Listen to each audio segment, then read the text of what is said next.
네, 안녕하세요 여러분들 반갑습니다. 금융과 에너지 업종을 누구보다 쉽게 알려주는 대의원 멘토 권혁철입니다. 오늘 에이티엠 인베스트라는 기업 리뷰해 보도록 할 텐데, 지금 현재 에이티엠 인베스트의 주가 추이를 보자라고 한다면 지금 상당히 하락이 진행되고 있는 점이 있어요. 그렇다면 우리는 어떤 모멘텀이 있어야 주가가 상승을 할까 생각을 할 수가 있겠는데, 이 에이트론 인베스트가 벤처 캐피탈이기 때문에 결국에 이 모멘텀이라고 한다면은 투자했었던 회사를 알아보는 것이죠.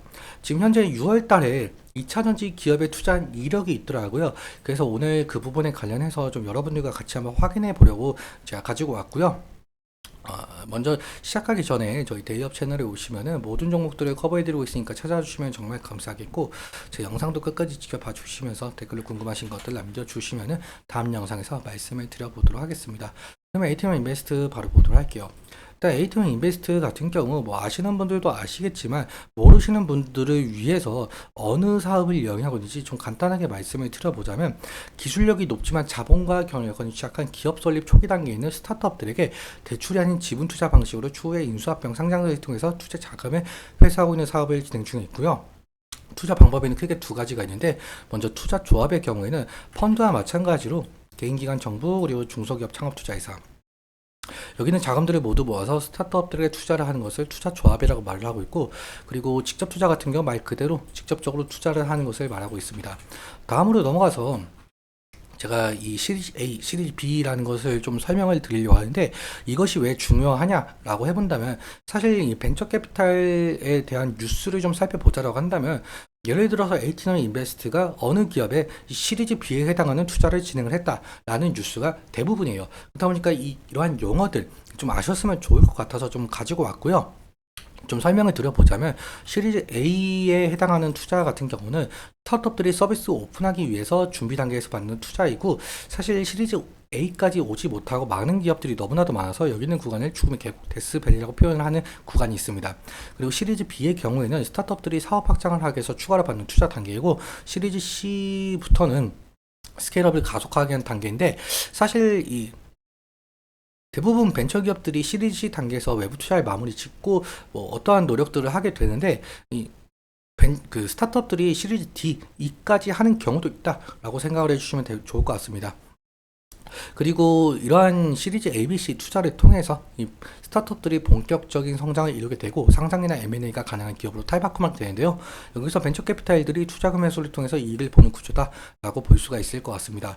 그럼 다음으로 여러분들도 아시는 분들이 있으실 것 같은데, 에이티엠 인베스트가 6월 17일에 시리즈 D에 해당을 하는 ETS라는 2차 전지 장비 제조사의 투자 이력이 있더라고요.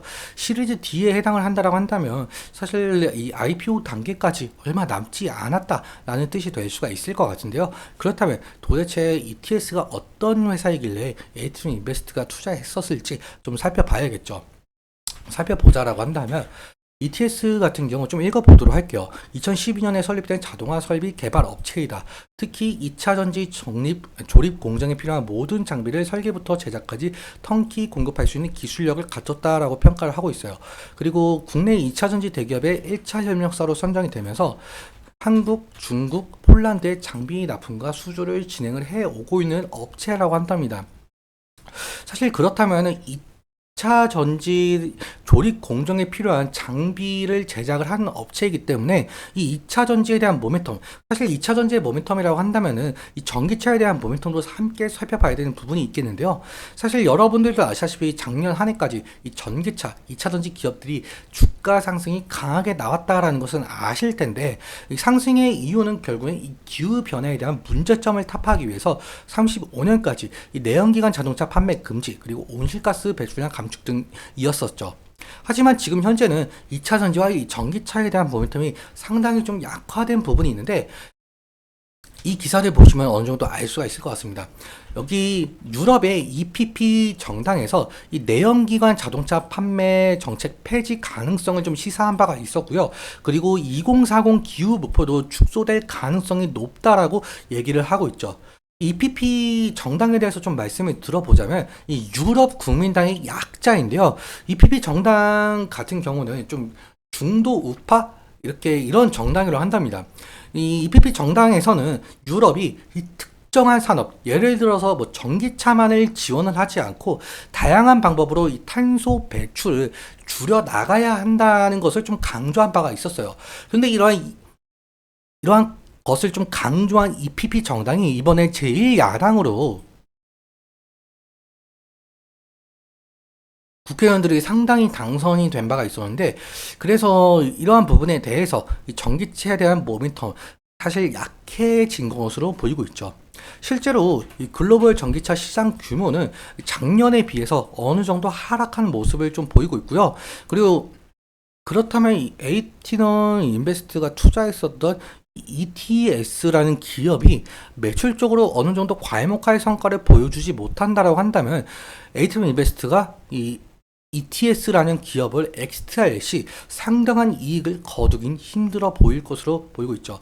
이러한 문제점이 있다 정도만 생각을 해주시면 될 것 같고요. 이 기술적인 측면에 대해서도 말씀을 드려보자면 에이티논 인베스트 같은 경우 현재 주가가 상당히 좀 빠진 모습을 좀 보여주고 있는데, 작년 1월 달부터 해서 약 한 30% 정도 빠진 모습을 보여주고 있죠.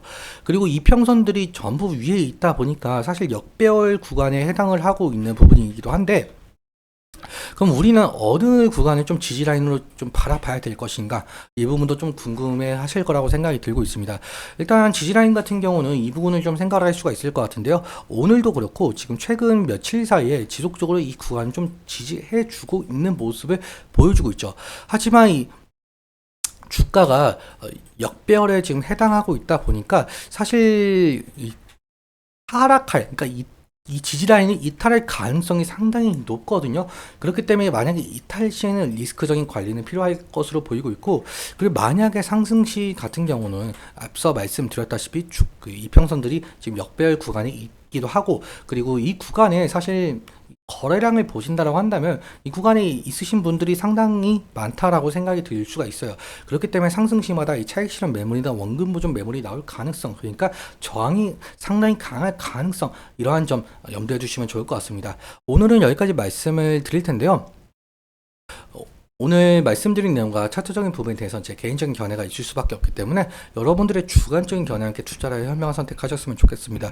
그리고 이 에이티논 인베스트에 대해서 좀 궁금한 점이 있다라고 하신다라고 한다면 꼭 댓글 남겨주시면은 제가 그 부분에 관련해서 아는 내용이 있다라고 한다면 다음 영상에서 바로 말씀을 드리도록 하고, 만약에 제가 모르는 내용이 있다라고 한다면 서치를 해서라도 알려드릴 테니까요. 댓글로 한번 남겨주시면 정말 감사할 것 같습니다.